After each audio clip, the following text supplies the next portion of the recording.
This, according to TheHill.com, President Trump said Tuesday he has directed the Department of Justice to propose regulations that would ban bump stocks, devices that allow semi-automatic guns to be modified to shoot hundreds of rounds per minute. He said, "We can do more to protect our children. We must do more to protect our children," Trump said during the announcement at the White House. Bump stocks came to the forefront of the gun control debate after the deadly mass shooting at the Las Vegas Music Festival in October that left nearly 60 dead and more than 500 injured. The gunman in that incident allegedly used bump stock device while firing rounds on the crowd of concertgoers from a hotel room above. There has been talk as well that Trump is open to improving the background check system, and we'll see what happens with that. The debate continues on that. This is Beyond Reason Radio. I'm your host, Michael Yaffee, the voice of reason in a world that is beyond reason. We are on until 10 p.m. tonight, right here on News Radio 102.5 WFLA. At 8:30, we're going to talk with our friend Mike Pewarski from Arms Room Radio.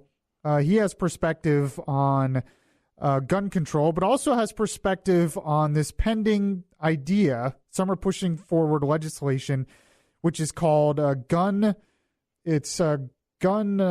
restraining order, gun violence restraining order, or red flag laws. And he says he knows about that topic as well, so we're going to get his expertise on that. It's coming up at 8:30 later in the show. I have a lot to say about this, and it's going to take up most of the 2 hours. If you want to comment, you can call 407-916-5400, text to 23680. And, of course, we have Mr. Tom Benson, once again, who is producing for me tonight. How are you, Tom? How do? I am doing just fine. But before we get to your items, we have to talk about something that's really important. I'm always worried when you say stuff like this. Go ahead, Tom Benson. This is reason number 313 why PC has just run amok in this world. When it comes to cooking fresh lobsters, the Swiss are now saying, "We feel your pain."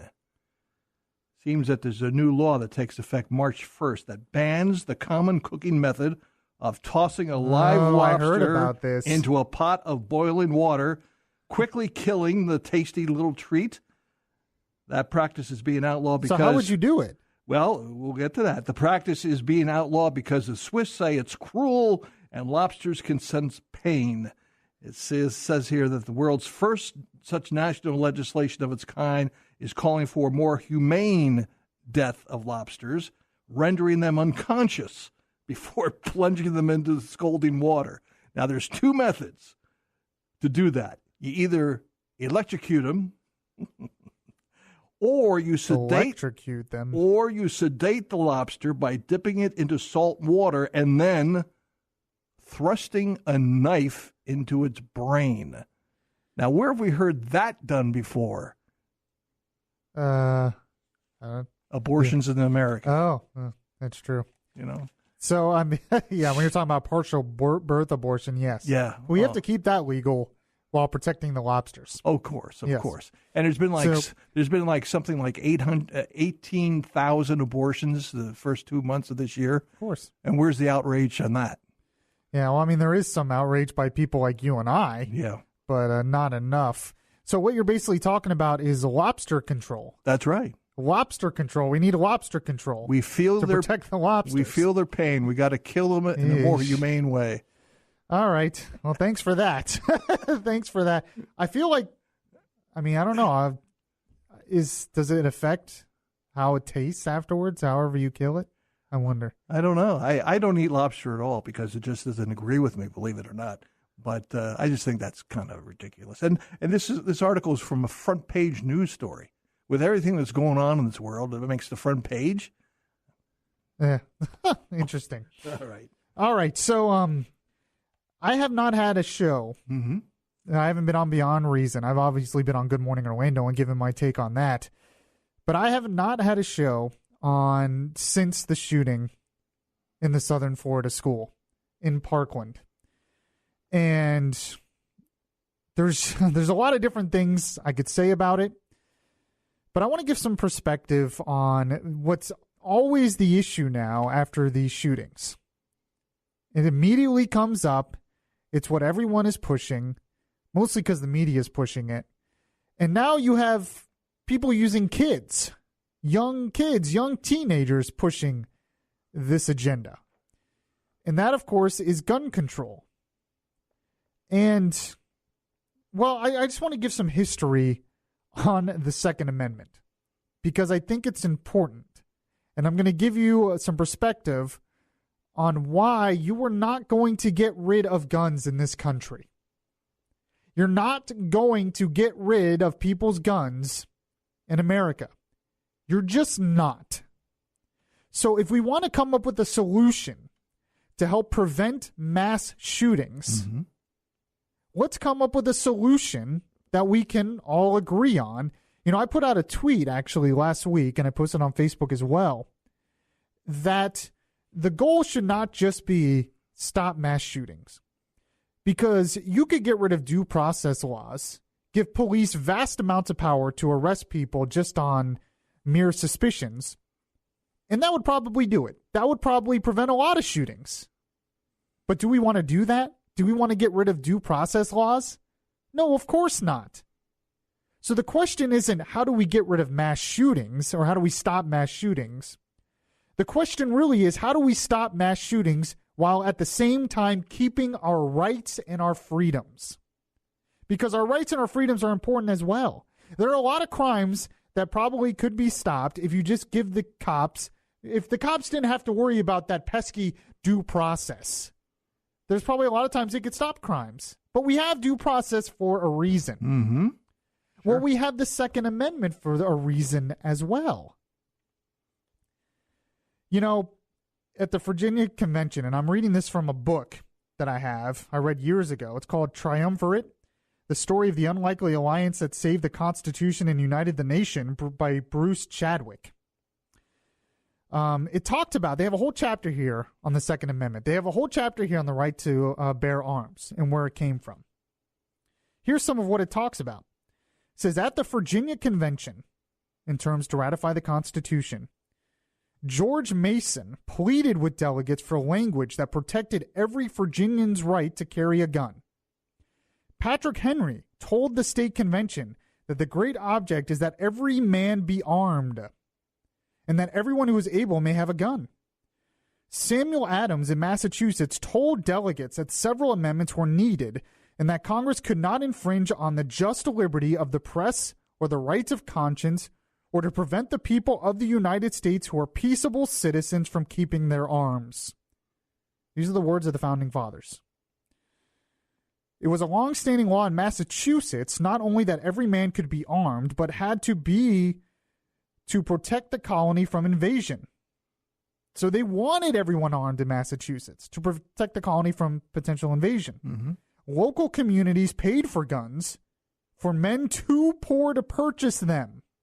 So not only that, but if you couldn't get a gun at the time, local communities would pay so you could. Virginia also mandated ownership of firearms. New Hampshire insisted that it had to halt any attempt by the government to disarm the citizens. North Carolina did the same, reminding Congress that the people have a right to keep and bear arms. This tradition is so embedded in our culture and our history. You're not going to get rid of people's guns.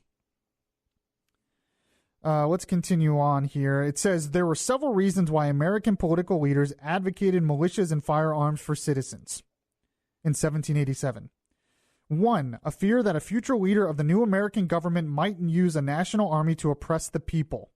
An armed population enrolled in state militias could easily defeat any such army and preserve the nation's freedom.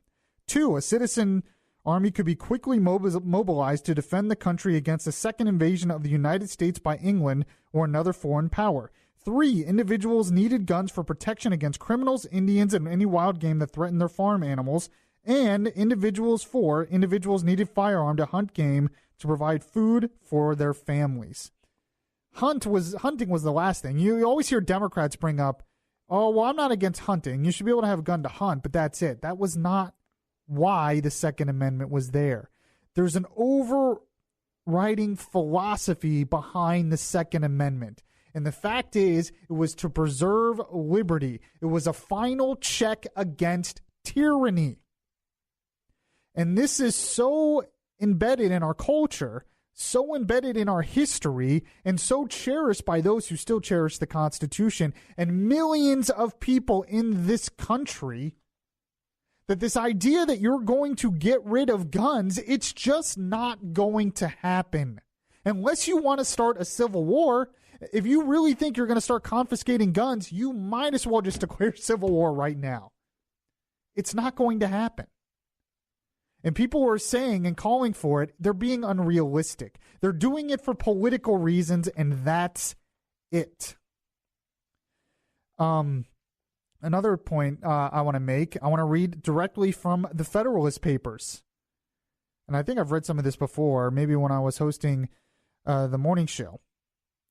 But it's from Federalist number 46 by James Madison.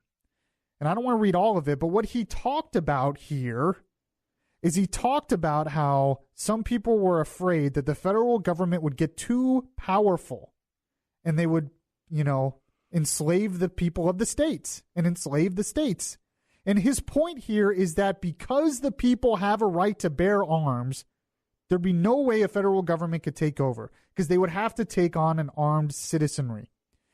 He says the traders should, throughout this period, uniformly and systematically pursue some fixed plan for the extension of the military establishment, that the government and the people of the state should silently and patiently behold the gathering storm and continue to supply the materials until it should be prepared to burst on their own heads, must appear to every one more like the incoherent dreams of delirious jealousy, or the misjudged exaggerations of a counterfeit zeal, than like a sober apprehensions of genuine patriotism. Extravagant as this supposition is, let it however be made. Let a regular army fully equal to the resources of the country be formed, and let it be entirely at the devotion of the federal government. Still, it would not be going too far to say that the state governments, with the people on their side, would be able to repeal the danger. I know it's kind of confusing language because it's written, for the time period. Well, what he's basically saying is if the federal government had too much power and we were under tyranny and they tried to take over the states, which was a concern at the time, the states, because they were armed, would be able to fight back. And then he talks about this. He says, those who are best acquainted with the late successful resistance of this country against the British arms will be most inclined to deny the possibility of it. Besides the advantage of being armed, which the Americans possess over the people of almost every other nation, the existence of subordinate governments to which the people are attached and by which the militia officers are appointed forms a barrier against the enterprises of ambition, more insurmountable than any which a simple government of any form can admit of.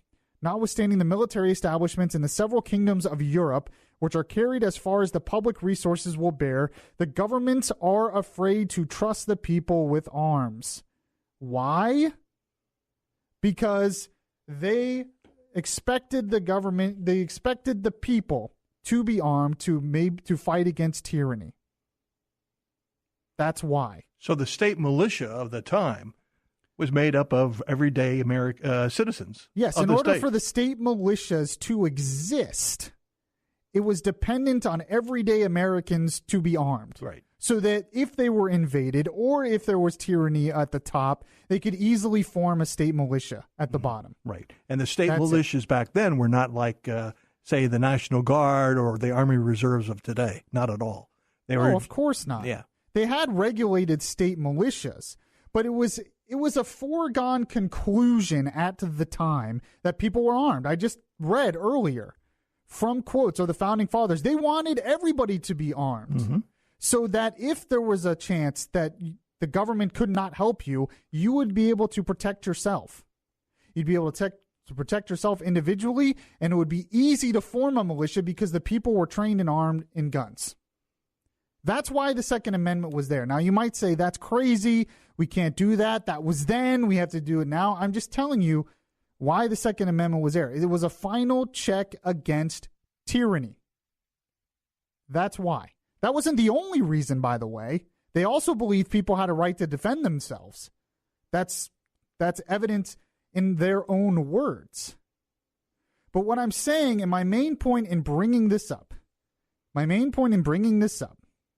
is you are not going to get rid of people's guns in this country. You're just not. You know, I have an article here from Mother Jones, a leftist outlet. It's being spread all over the place by liberals on Twitter and everything else. It says this. It says, we should ban semi-automatic firearms. It's by a guy by the name of Kevin Drum. He says, I'll repeat my view for the record. Semi-automatic weapons should be banned for civilian use. Basically, shotguns, revolvers, and bolt-action rifles would remain legal, and that's it. It's not going to happen. This is not going to happen.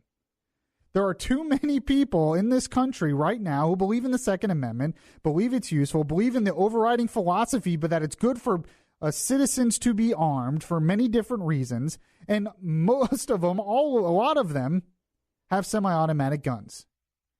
You're not going to get rid of it. So if you want to come up with a solution against mass shootings, then let's come up with a solution against mass shootings that maybe we could all agree on. There's talk about gun violence restraining orders. We're going to talk more about that. Expanding background checks. But when you start having leftist outlets basically saying we should ban all semi-automatic firearms, you're not going to get anyone on your side with that. That, every time we bring this up, people say, oh, the right's going overboard. The right thinks we're going to take away your guns. We're not trying to take away your guns. Here's an article right here where you're basically saying you want to take away our guns. So we're not going overboard. But in terms of historical perspective, the founders put the Second Amendment in there for a reason. 407-916-5400. Text to 23680. I want to get more about this and give some more perspective, and we'll take your calls as well. This is Beyond Reason Radio. I'm your host, Michael Yaffee. We'll be right back. If you miss any of the show, you can download the Beyond Reason podcast on iTunes.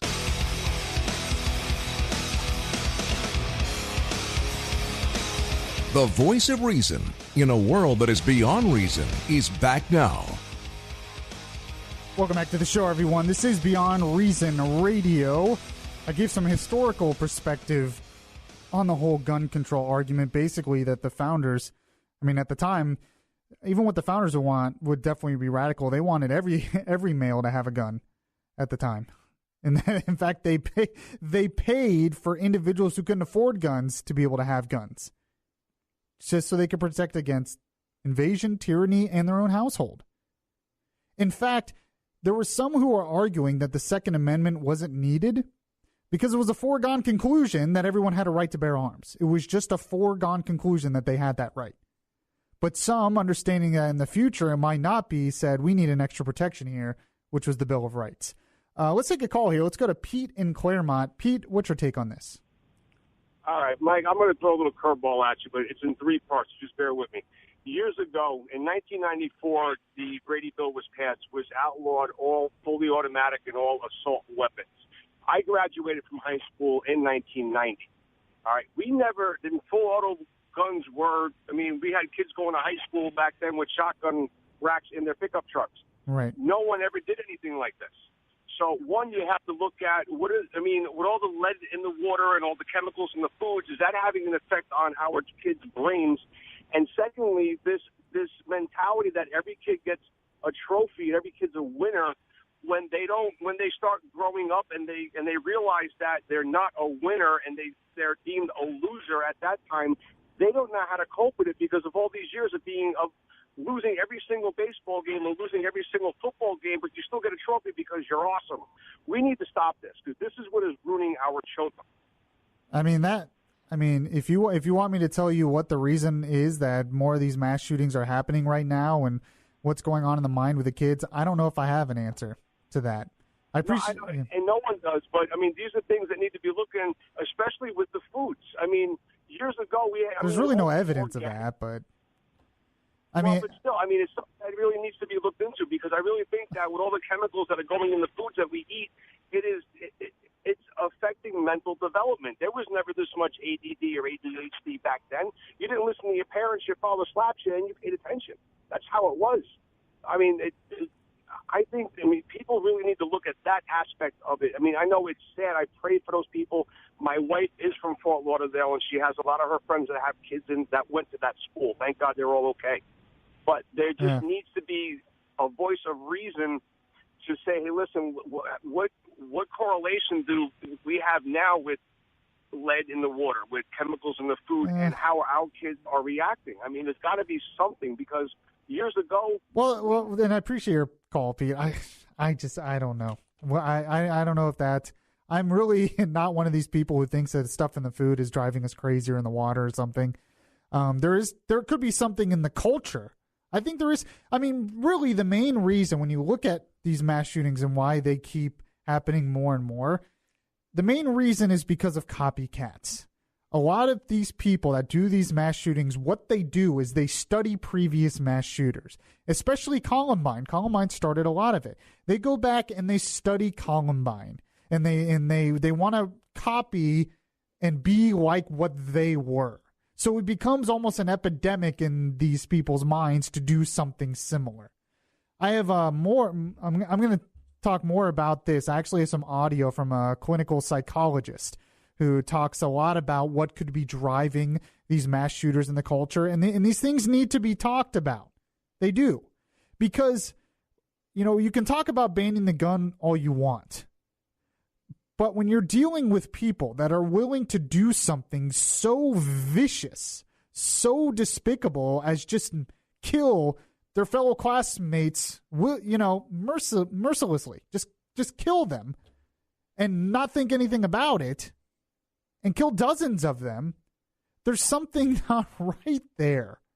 And if you think a law to regulate the gun's going to stop them, that, I can't get a gun now, I guess I won't kill my fellow classmates. There's something in their brain that is so evil that they're willing to ignore their basic humanity, and they're willing to ignore the fact that they'll go to jail and get the death penalty or something. It's hard to say what could stop someone like that. And apparently there's something in their mind that's not right. And apparently they don't see the signs that say this is a gun-free zone. Yeah. It's when you're dealing with someone with that kind of mindset, they don't care. They obviously don't care. Yeah. So I don't know. We'll see. We're going to get more of that. We're also going to talk with Mike Pewarski, who is a gun expert. He's a host of Arms Room Radio. We're going to get to that next. This is Beyond Reason Radio. I'm your host, Michael Yaffee. We'll be right back. If you heart Beyond Reason Radio, listen to the Beyond Reason Radio podcast on iHeartRadio. Just download the iHeartRadio app and search Beyond Reason Radio.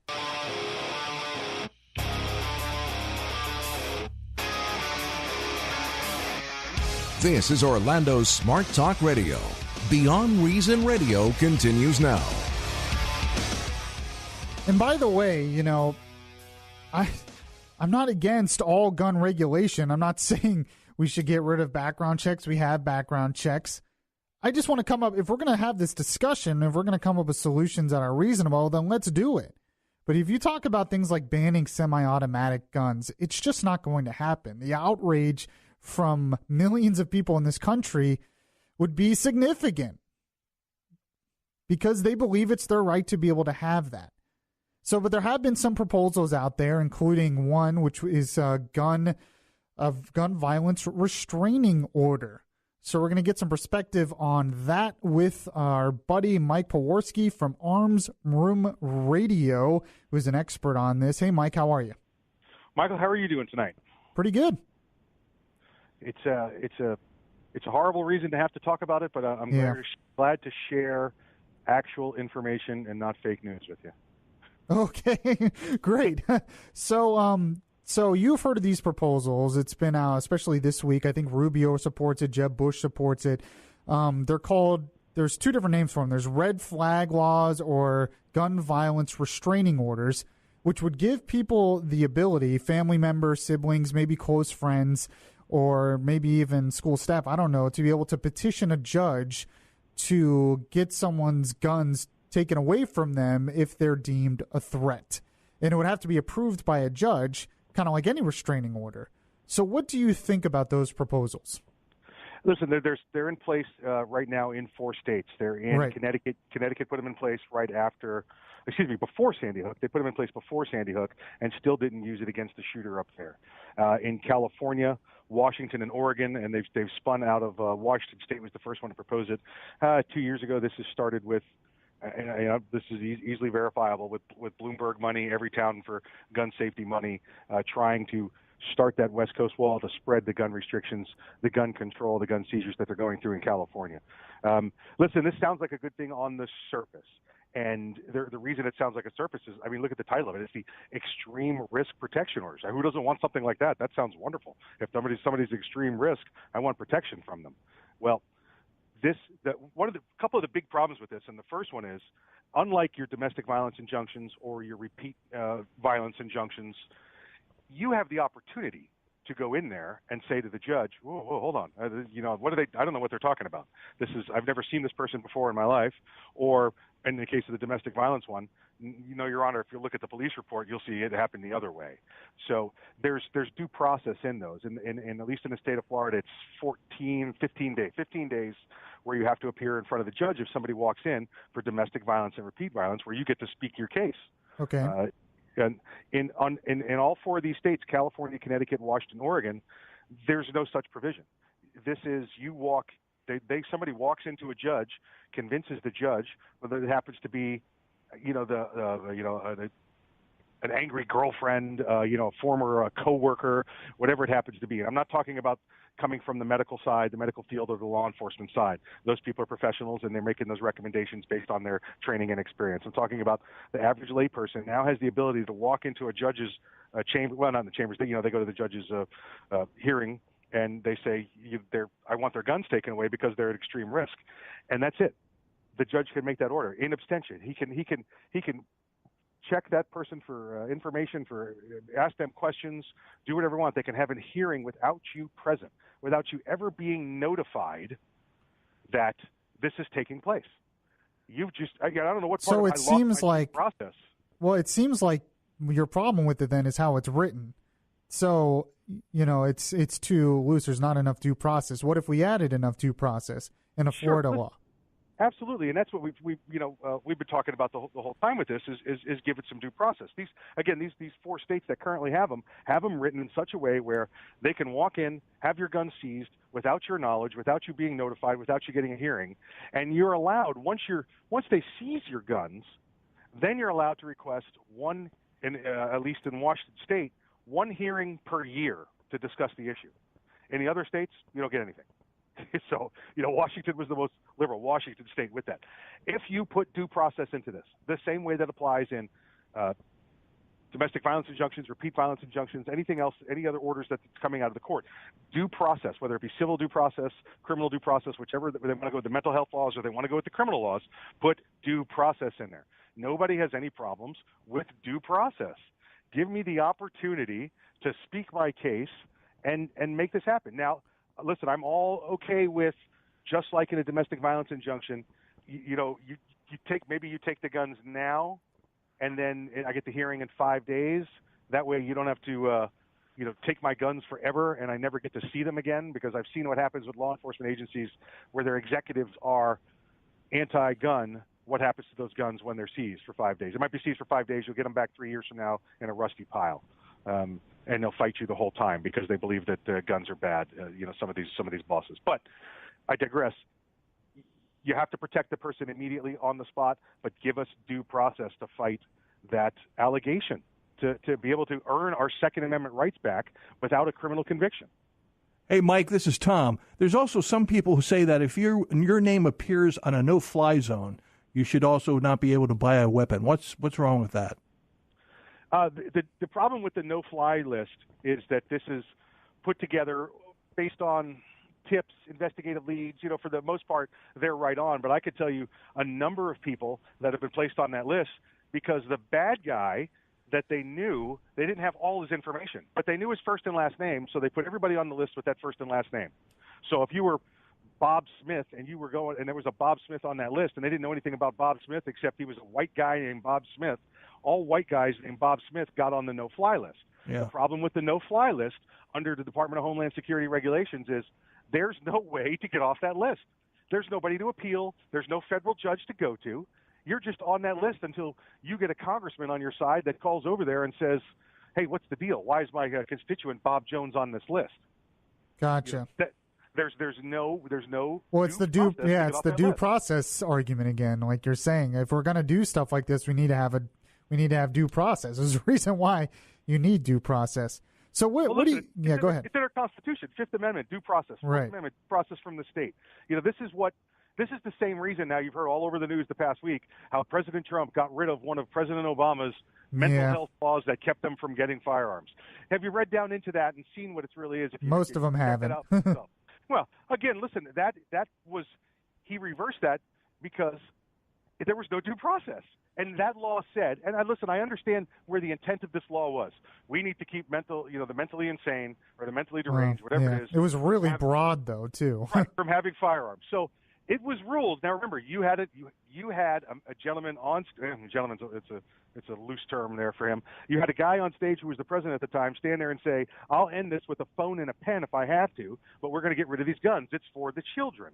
Well, it's for the children, so obviously we're all at fault here. But he signed this into effect. He signed this into effect where anyone that had here was one of the reasons was you couldn't financially take care of yourself. So if you filled out this Social Security form that said, I hereby appoint so-and-so in charge of my finances, then guess what? They made the assumption that you can't care for yourself mentally and we could take your firearms. That means people that decided, you know what, I'm going to go travel on a cruise for 6 months. I'm going to let my son take care of my finances. Well, guess and what? Some of them were just elderly, too, but they still felt like they had a right to defend themselves. They were just elderly, and they were part of that, that process, like you were saying. Absolutely. Give me some due process. These people going around the world, they come back and find out, what do you mean I was on this list and now have guns? Well, who do I talk to get off of it? There's no one. Yeah. Guess who else this happened to?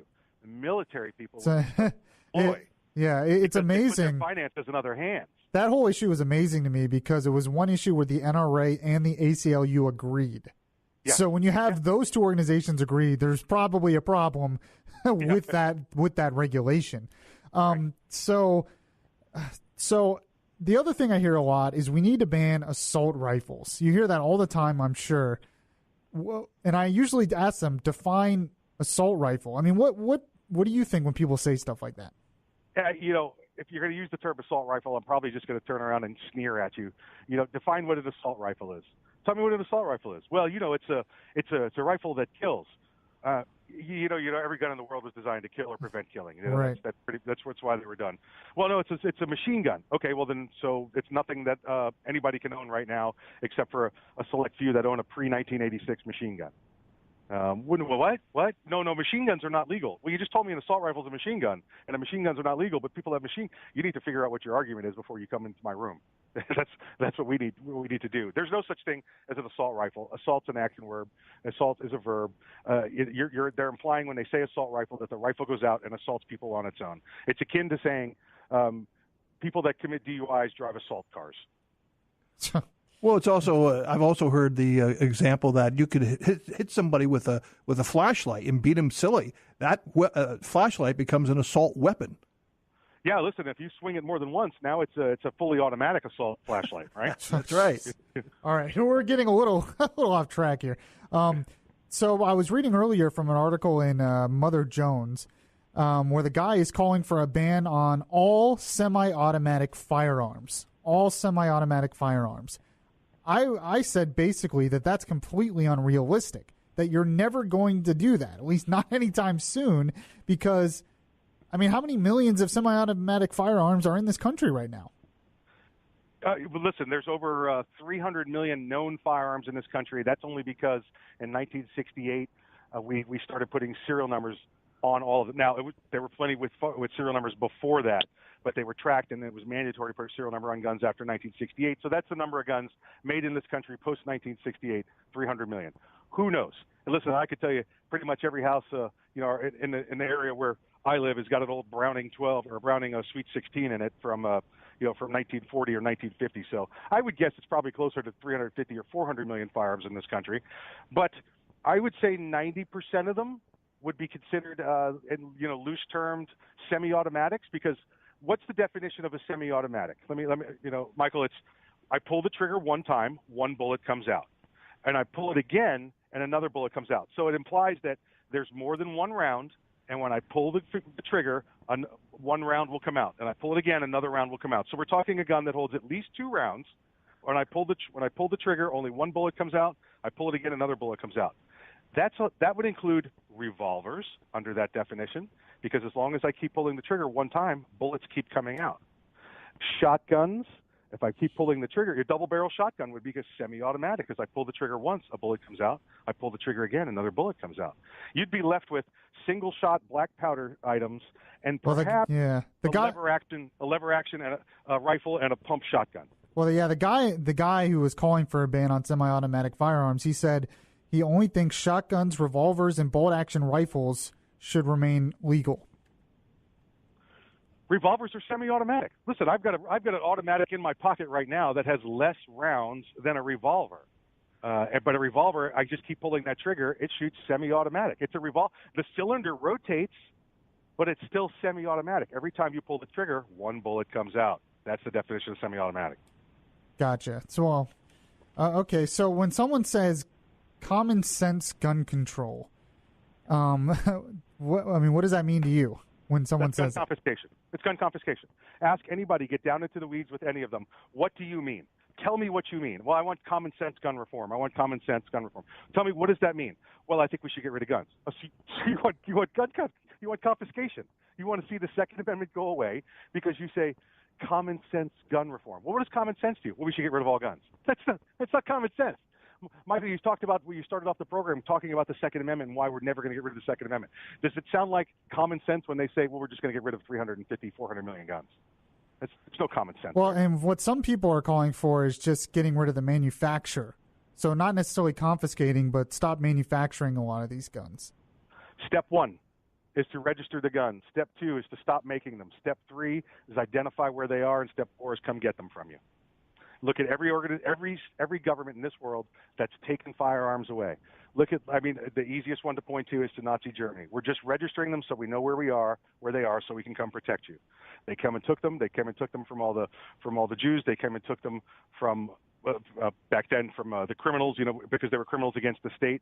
And then they rounded up 6 million of them and put them in death camps. Guess what? When you can't defend yourself, when you don't have the opportunity to protect yourself against tyranny, you end up in a death camp. And it's happened over and over and over again. Gotcha. All right, and that's what that was the main reason the founders wanted the Second Amendment, was to protect against tyranny. Exactly right. Let me, I don't know if I get a moment, another reason with that Second Amendment, you hear this with AR-15s. Well, these are killing machines you got to have what the military has. Well, listen, back then it was your black powder rifle, it was your single shot rifle that took 30, 45 seconds to load. I get that. But they wanted the civilians, the militia, to have the same weapons as the government. We don't have that today. We are already way far behind that. The government, the law enforcement and police, and the military, and I'm just talking about handheld arms. I'm not talking about tanks or rockets or bombs. We are already way behind that. They've restricted that from 1934 and then again in 1986. We don't have the like arms that the military has. That's very true. All right, Mike Pewarski of Arms Room Radio. I appreciate you coming on and giving some perspective on all this. Absolutely, guys. Anytime. Yeah, thanks, man. Appreciate it. This is Beyond Reason Radio. I'm your host, Michael Yaffee. We'll be right back. It would be beyond reason not to listen to Yaffee on your TuneIn Radio app. Download the app today and search Beyond Reason Radio.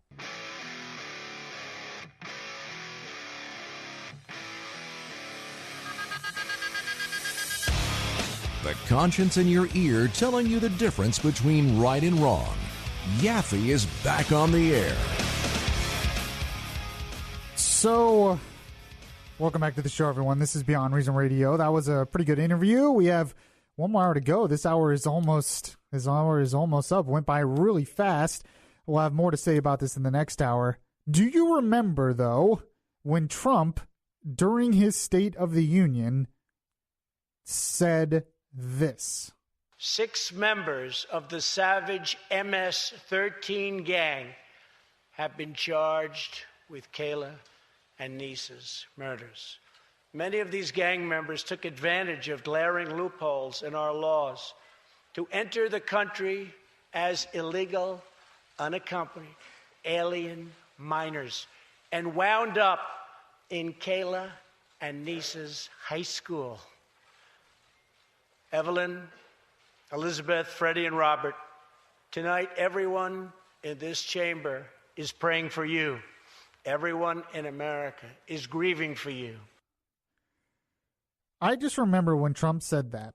He had the family there. He talked about how we need to have tougher immigration enforcement to prevent situations like that, tragedies like that. And I remember so many people on the left blasted him. How could he use the families to promote his political agenda? We're not really afraid. No one's really afraid of the gangs coming from over the border. Is the left not doing that all over the place today with this gun control? You betcha. With this gun control talk. It's all over the place. They do the same thing. Both sides do it. Everyone does it. The chances of you getting killed in a mass shooting is still very, very, very low. I'm not saying we shouldn't be concerned. I understand why the kids are upset. I totally get it. I haven't talked too much about the kids and their march and everything because, I mean, I don't blame them for being angry. I don't. I think some of their solutions are wrong. And by the way, not all the kids agree with gun control. There are kids at the school who don't, which is interesting. We'll get in the next hour. But I understand why they're angry. Just like I would understand why the families of those kids who were killed by those gang members would be angry at the lack of some enforcement against illegal immigration. The hypocrisy just always amazes me when it comes to politics. Trumps get blasted for using that example, and the left does the same thing when it comes to gun control. All right, we have one more hour to go. I appreciate you joining me for the first hour. This is Beyond Reason Radio.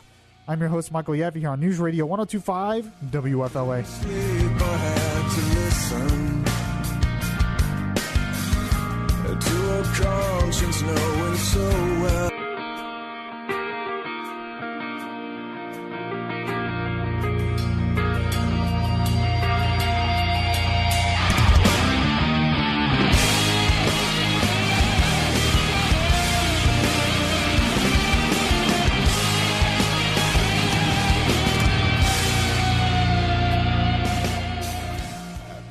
Welcome back to the show, everyone. This is Beyond Reason Radio. I'm your host, Michael Yaffee, the voice of reason, the voice of truth in a world that is beyond reason. The first hour went by really quick. I'll post the podcast of the show later if you missed any of it. You can also like the Beyond Reason Radio Facebook page, or you can follow me on Twitter at Beyond Reason. Or you can send me a friend request on Facebook as well, and I will accept it. We've been talking a lot about the shooting in Southern Florida, in Parkland. And,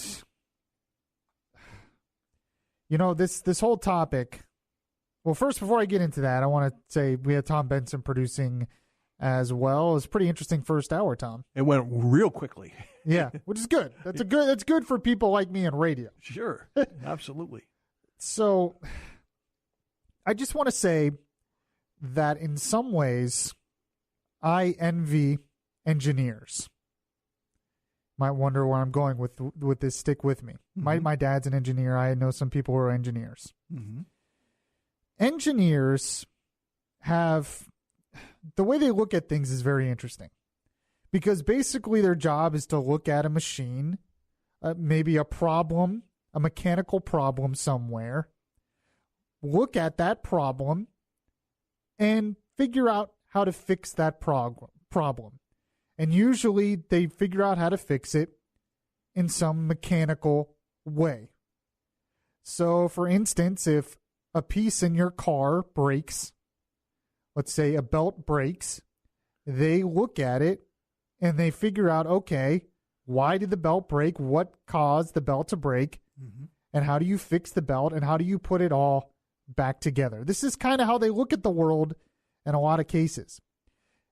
And I envy them in that, because it's a simple way to look at the world, because I am a problem solver. I want to solve problems. And I wish you could look at politics or the problems in this country or the problems in our culture. And I wish you could be like an engineer and look at it as like a mechanical part, a cog in the machine. And if you just tweak this here, you tweak that there, you find this part and you put it in there, and you have the right mathematical equation, or you have the right diagram, and you put it all together right with the right bolts, that'll just come out and run a smooth running machine. The problem is when you deal with politics, when you deal with the culture, when you deal with people, it doesn't work that way. They get emotional. People are complicated.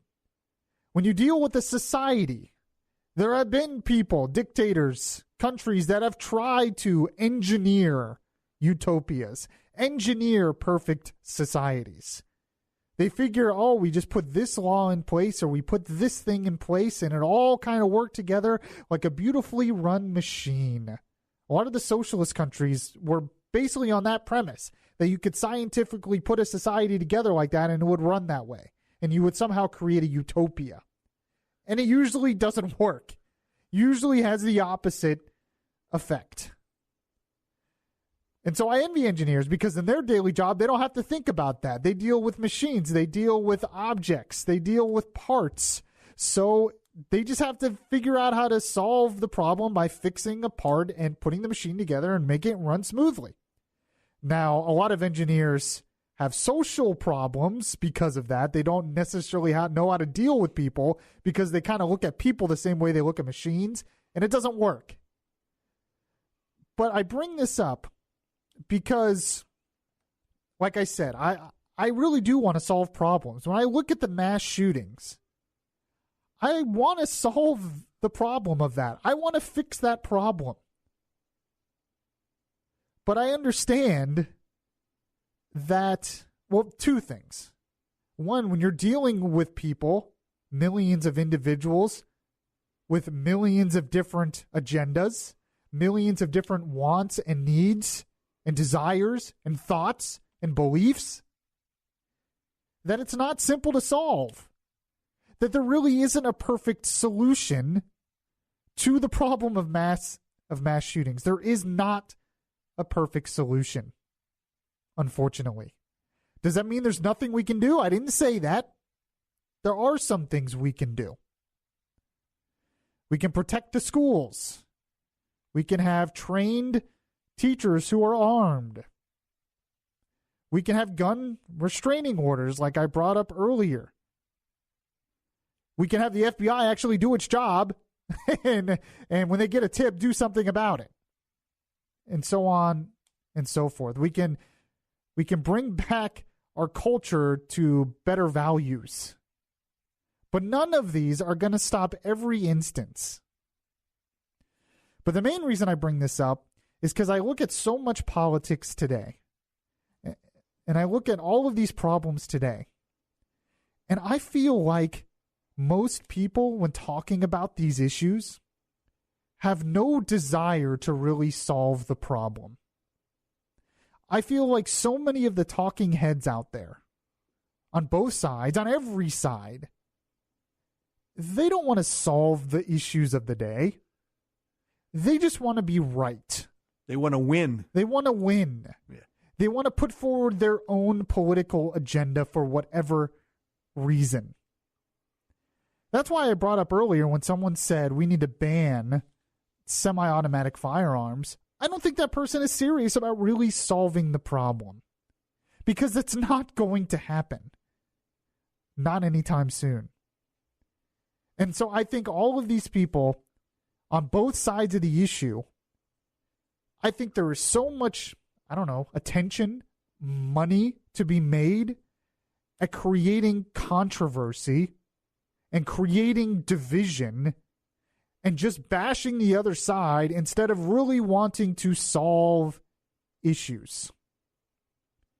And this bothers me, but this is part of what it is when you deal with politics, when you deal with culture, when you deal with faith, the three main things we talk about on this show. But I just wanted to throw that out there because it's been bothering me. Because I get so sick of social media. I'm getting tired of it. Because no matter what I say, you cannot have conversations. You cannot have people willing to solve problems. All you have are people wanting to tear you down. And they will find any way to tear you down. It doesn't matter what you say. You didn't say this technically right. Or they'll Google this, and that fact will agree with their preconceived notion, and they'll put it up there, and that's it. And they're right. I win. They're not interested in solving problems. They're not interested in what's really going on. You know, we had over, with this shooting, you had the father of one of the girls killed.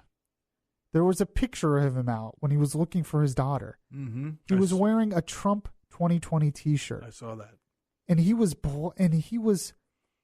blasted by people on social media for, I don't feel sorry for him. He does, it's his fault.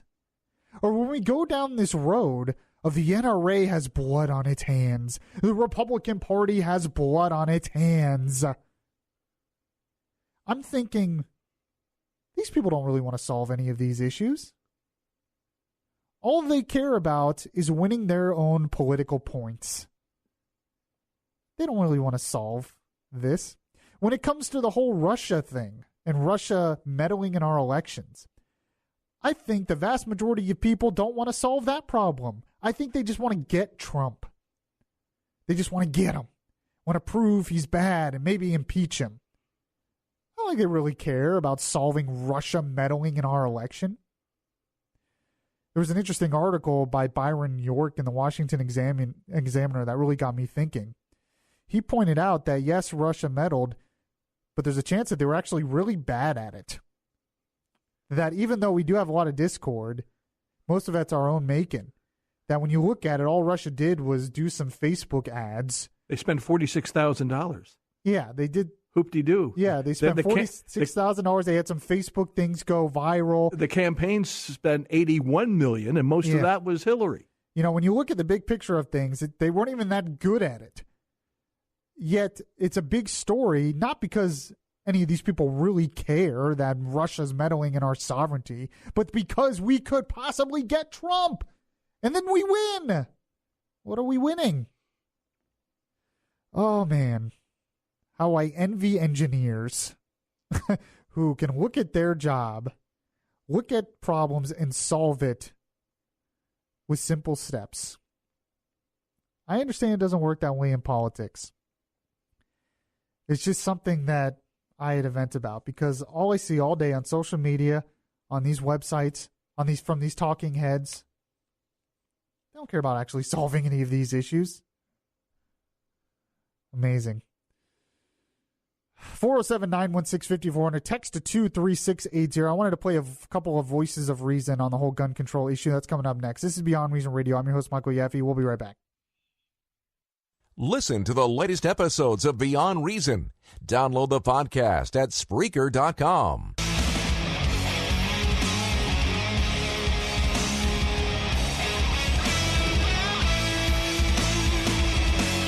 The place where we talk faith, culture, and politics. Beyond Reason Radio continues. I just wanted to give some fact checks on. We were talking about the numbers of how much the Russians spent on different things to interfere in our elections. The indictments are a little vague on this, but near the end of the campaign, they spent about $1.25 million a month.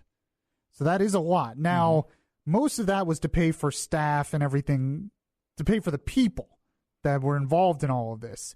When you look at just the Facebook ads, they bought about 3,000 ads and spent about $100,000 on Facebook and Instagram combined.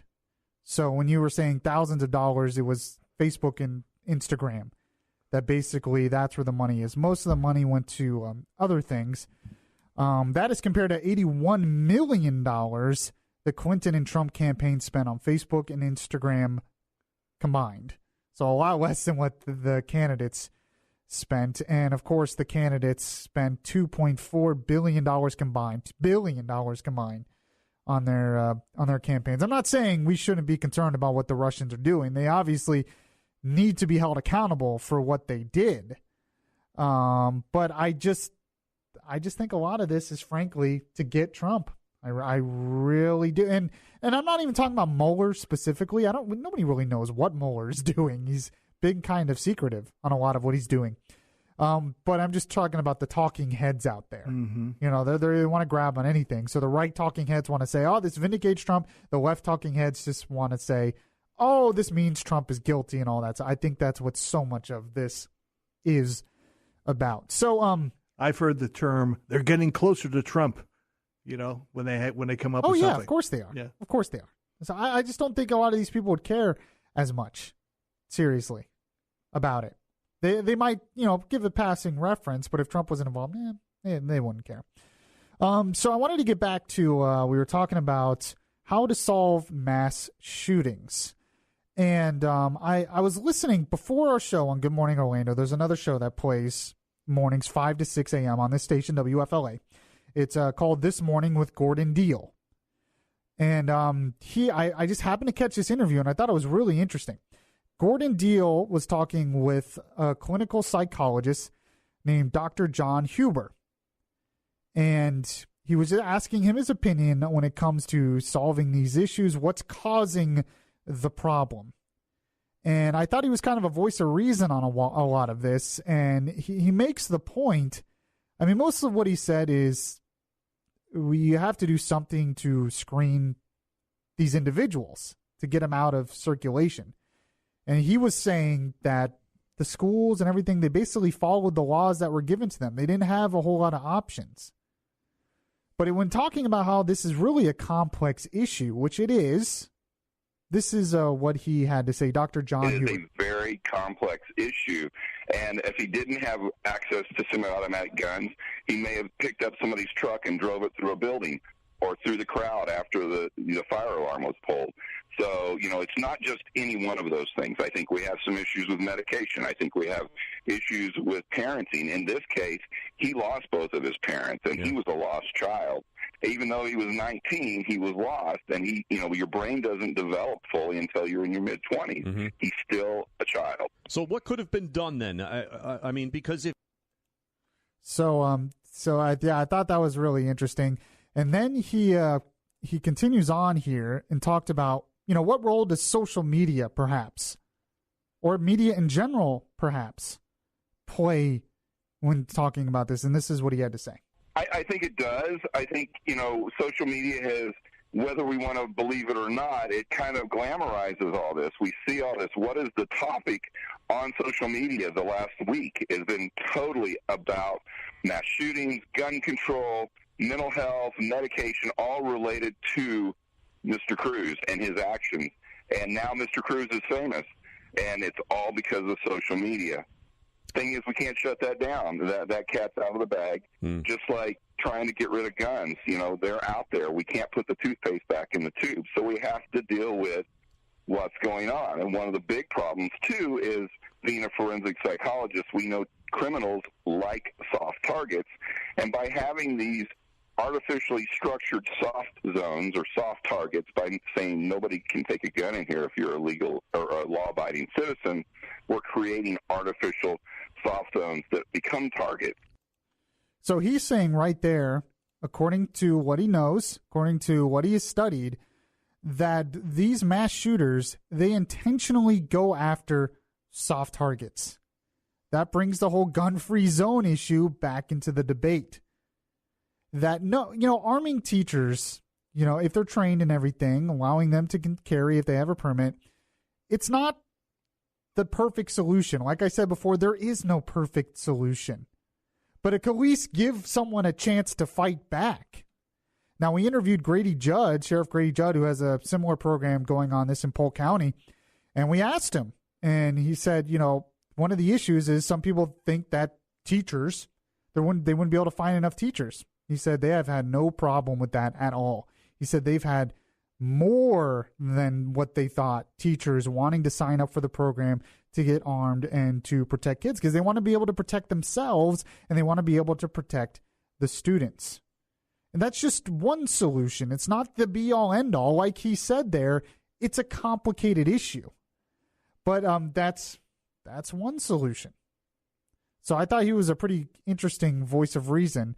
And he talked about how, if he didn't use a gun, someone like that, with that depraved state of mind, he could have pulled the fire drill and ran him over with a car.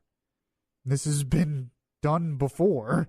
Or he could use bombs or whatever. So it's a complicated issue that someone who's an expert in the field, who I thought was a good voice of reason on that. Now, another voice of reason I wanted to play actually was Greg Gutfeld on Fox's The Five. He had a monologue on this. He's usually a really funny guy. I really like him. I really liked his book. But he actually had a pretty interesting monologue talking about this as well, which I thought he was a pretty good voice of reason on all of this. This is what... Do you have it ready, Tom Menton? Okay, this is what he had to say. So as students plan gun violence protests, let's be honest, no one trusts each other in this debate. If you say sensible gun control, others hear code for, you're taking away my guns. If you say protect my gun rights, others will call you a murderer. I say let's make it simple. We need to harden soft targets. Big companies do this already. They're surrounded by guards. So should schools. It's a $1 trillion industry waiting to happen. Bring back psychiatric hospitals. Right now, they house less than 1/10 of the people they did 60 years ago. A Florida agency looked at this latest creep in 2016, but they let him go. Do you want to bet it was based on space? That he wasn't worth a bed? We also must slash the media footprint of killers and reduce the appeal for infamy. Creeps obsess over the fame of previous creeps. It's their drug. Let's take away that drug. We need to think offensively. Instead of asking, how do we rig the system to stop perps from getting guns? Ask, how do we tag the perps and keep them from getting guns? We want to get the bad eggs, not the law-abiding ones. You see the difference? Florida was preventable. The fiend was all red flags. Perfect for a database of nuts and perps who shouldn't get guns. This guy had no violent felonies, so a civil tag is what could have nailed him. Based on testimony from cops, students, school officials, a judge could then issue a civil court order. Rather than defensively cast a wide net that catches tons of fish we don't want, you tag the right people who are placed into one single database along with violent felons. If you're in it, no gun. And you violate the database, that's mandatory prison time.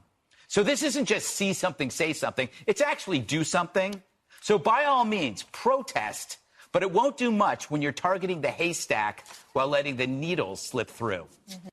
So I thought that was a really good point, that it seems like with all of these issues, our solution is to cast this really wide net that gets mostly law-abiding citizens in it while not targeting the actual people that are a threat. And we do this with everything. It's not just gun control. It's airport security. It's whatever you can think of. And this becomes a problem because really you're just infringing on the rights of the law-abiding rather than really targeting the actual problem, which is these crazy individuals who are willing to do stuff like this. And there has to be a solution, and he gave some solutions there that were pretty interesting. I don't know if those are the perfect... So there is no perfect solution, like I said, but those were some pretty good solutions there. And he also talked about getting rid of the soft targets. One thing that I find fascinating, though, is this idea of not mentioning the killer's name, not spreading it on social media and all that stuff, because these killers, there's some common threads with some of these killers. Well, there's two different kinds. One, there's the terrorist.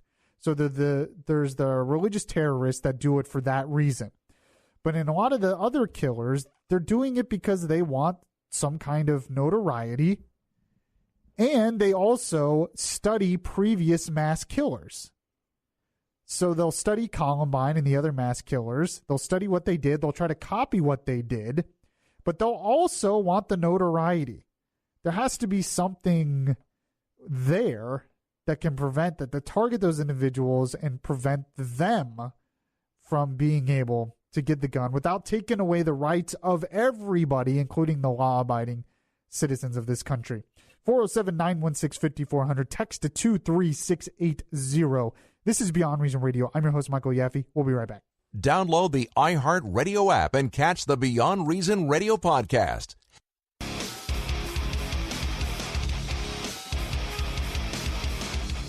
your safe space for conservative thought, not for political correctness. Yaffee is back right now.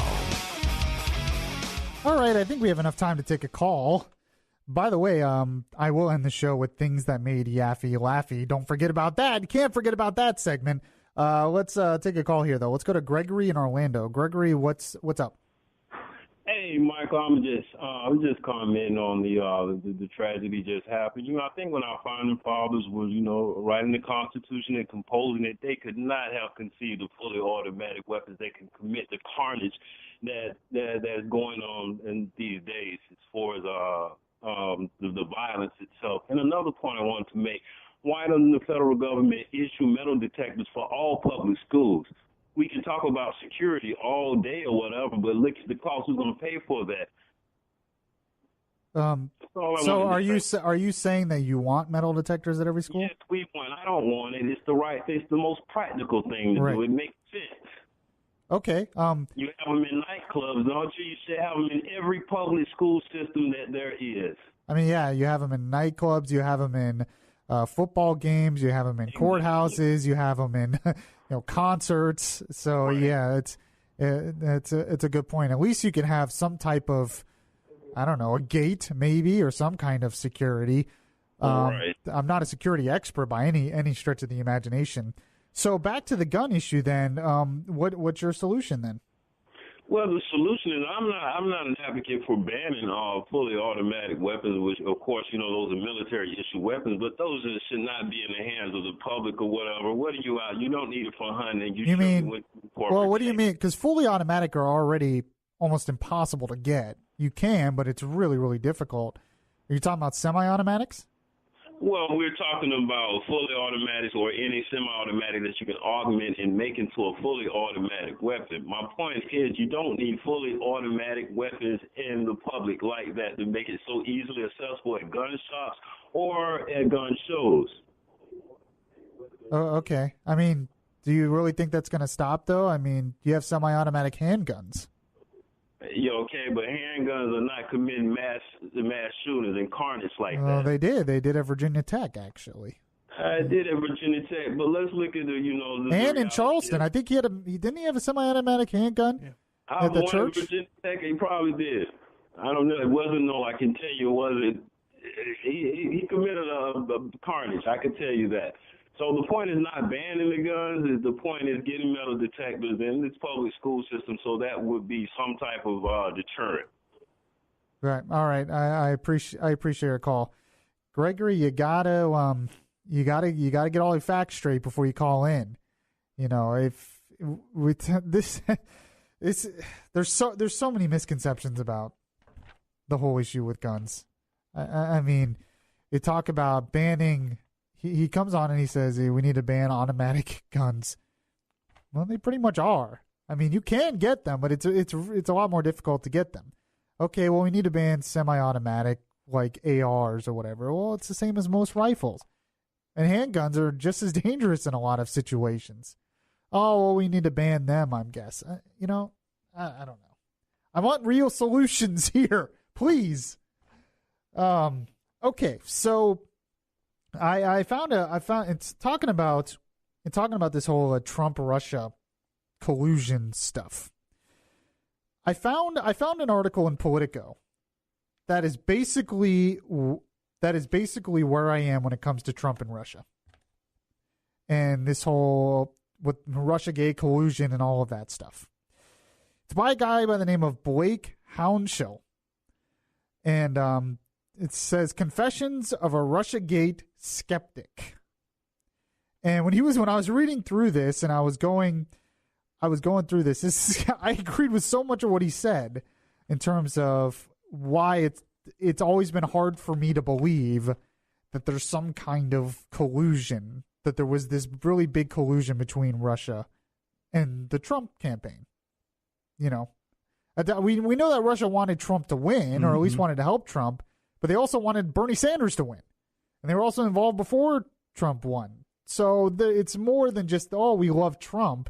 It's to create political discord. Right. But when he talks about here is why he's a little skeptical of the collusion aspect to all of this, that Trump was directly involved in colluding with the Russians. He said, and this is not someone who's like a big Trump fan. But, I always try to find articles that have a little more credibility. This is not some Trump sycophant fan. This is someone who's just saying, look, I'm still pretty skeptical, and this is why. This is what he said. He said, he basically says, if, like me, you've been following every twist and turn of the Russia investigations, you've probably wrestled with the same question that has been gnawing at me for more than a year now. What if there's nothing there?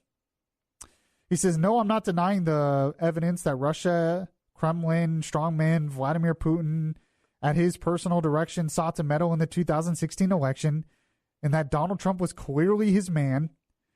The indictment on Friday of 13 Russians, proves that point. But what kind of something burger is it? He says. He says, of course, Mueller has some serious points on the board. In addition to 13 Russians and 3 Russian organizations from Friday's indictment, we've also seen 2 indictments of Trump associates and yada, yada, and yada, yada, yada, yada.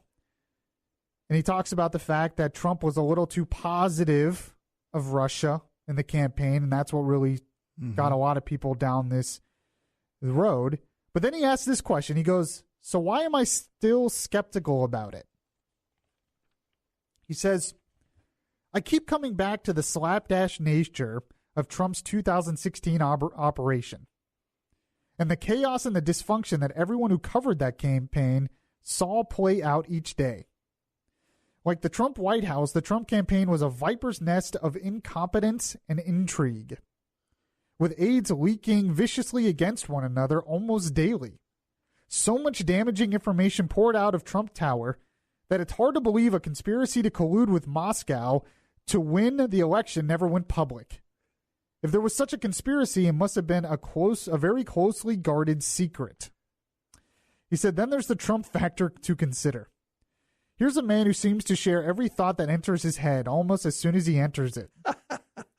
He loves nothing more than to brag about himself, and he's proven remarkably indiscreet in the phone calls he makes with friends during his executive time, friends who promptly share the contents of those conversations with D.C. reporters. Says if Trump had cooked up some scheme to provide some favor to Putin in exchange for his election, wouldn't he be tempted to boast about it to someone? He says, and there are aspects of Russia's scandal, too, that don't quite add up for me. Take Flynn's plea bargain. The former U.S. attorney for the Southern District of New York noted, after the deal became public, prosecutors usually prefer to charge participants in a conspiracy with charges related to the underlying crime. But Flynn pleaded guilty only to lying to the FBI, which he surmised suggests might mean Mueller didn't have much on him. It certainly seems unlikely that any prosecutor would charge Flynn for violating the 219-year-old Logan Act, a constitutionally questionable law that has never been tested in court, for his chats with the Russian ambassador. It's not even clear if the stupid idea of using secure Russian communications gear, as Flynn and Trump's son-in-law Jared Kushner reportedly considered doing, would have been a crime.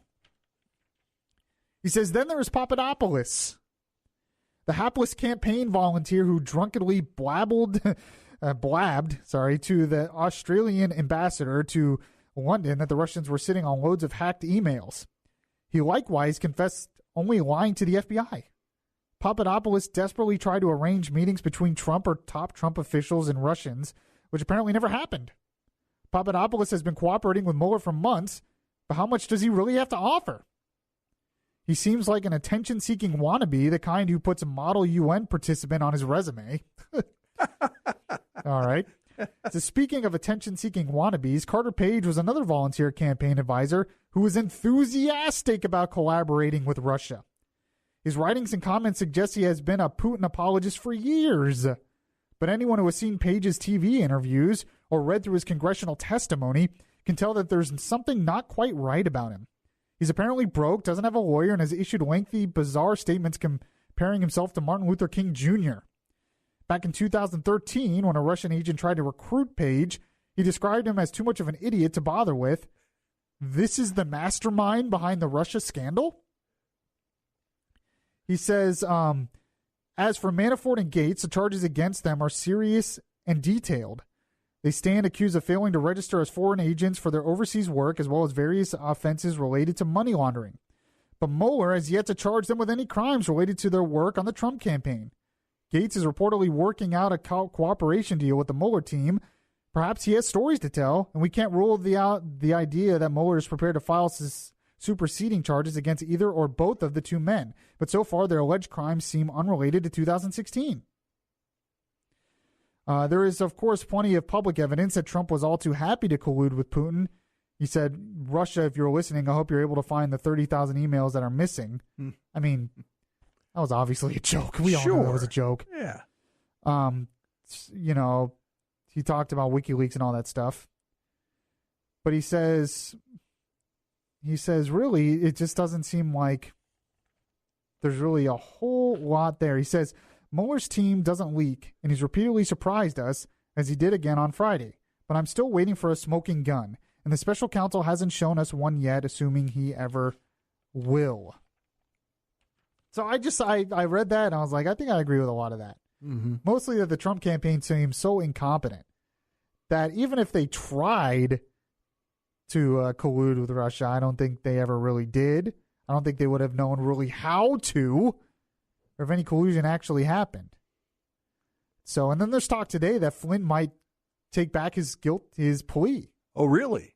Yeah, that was talked about today. If that happens, that really means Mueller doesn't have anything. So we'll see. We'll see. I don't know. It's very interesting, but I thought that was an interesting take on this whole Russia thing. 407-916-5400. Text to 23680. This is Beyond Reason Radio. I'm your host, Michael Yaffee. We'll be right back. If you like Beyond Reason Radio, well, make sure to show it by liking the Facebook page at facebook.com/Beyond Reason Radio.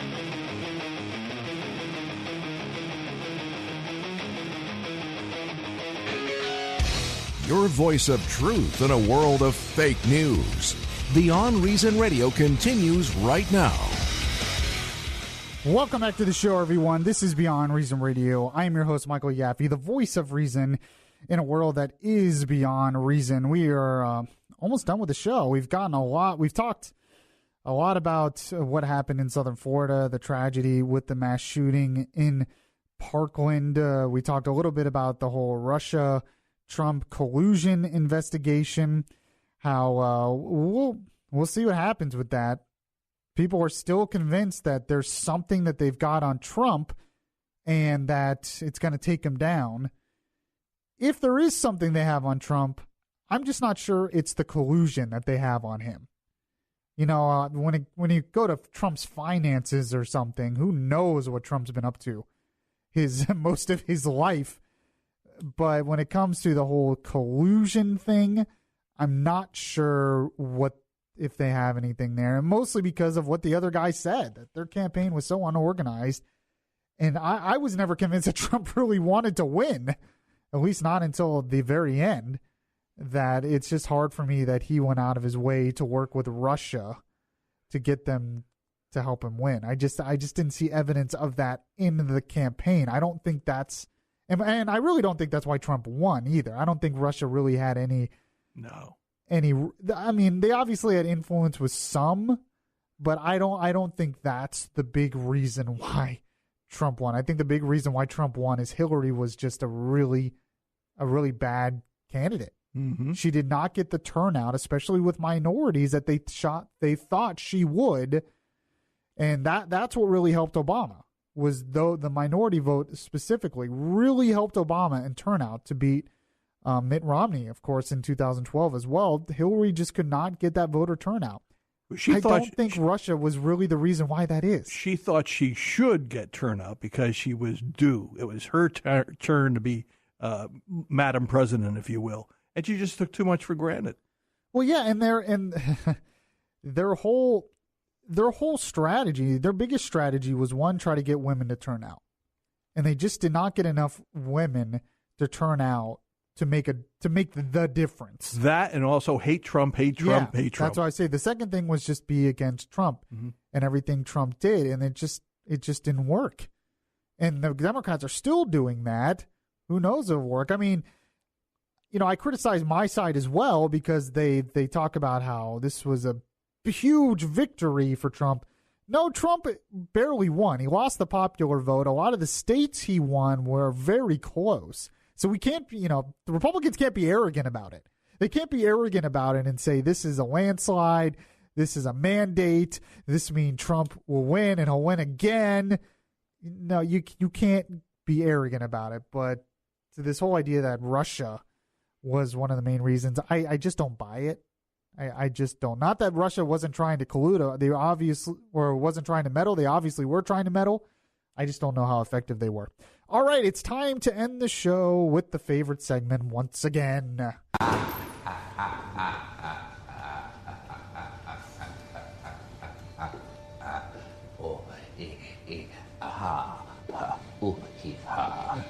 Yes, things that make Yaffee laffy. And I don't know if this should make me laugh or maybe it's the solution to our country's problems. Of course, it comes from our good friends at the Babylon Bee. Mm-hmm. So yes, they have a story here that might get your attention. Here's the headline: Federal government launches GoFundMe campaign to pay off $20 trillion in national debt. I think they already have that fund going. What's funny is they actually made a picture for this, and it has created by Donald Trump, government, Washington, D.C. Got it. It's funny. And, of course, in the picture it says they've only reached $10 of their of their $20.6 trillion goal. They've gotten $10. It says, in a move to secure a better, more prosperous future for the nation's children, the president and Congress joined together to launch a GoFundMe campaign Monday in order to pay off the crippling $20 trillion the United States currently owes foreign entities, entitlement programs, the Federal Reserve, and domestic investors. The campaign featured a picture of a bald eagle atop several emotional paragraphs from the president describing the nation's tragic sob story of spending way too much money for the past several decades. It says, we've really gotten ourselves into a jam here. That's the understatement. Yeah. I mean, boy, we're in trouble. The campaign read, we've made some pretty bad decisions, whether it was promising trillions to entitlement programs we couldn't possibly fund, or spending a ton of money on foreign wars we couldn't afford. Any amount helps, but we really prefer donations of like billions or trillions of dollars at once. I'm telling you that, I think, this is obviously a parody story from Babylon Bee. It's what they do, but maybe there's something here. There's an idea here. The campaign also promised rewards for different levels of backers, like a keychain for those. A keychain for those who donated more than $1 billion. You can donate $1 billion to get a keychain. And a commemorative T-shirt for anyone who donated more than $1 trillion.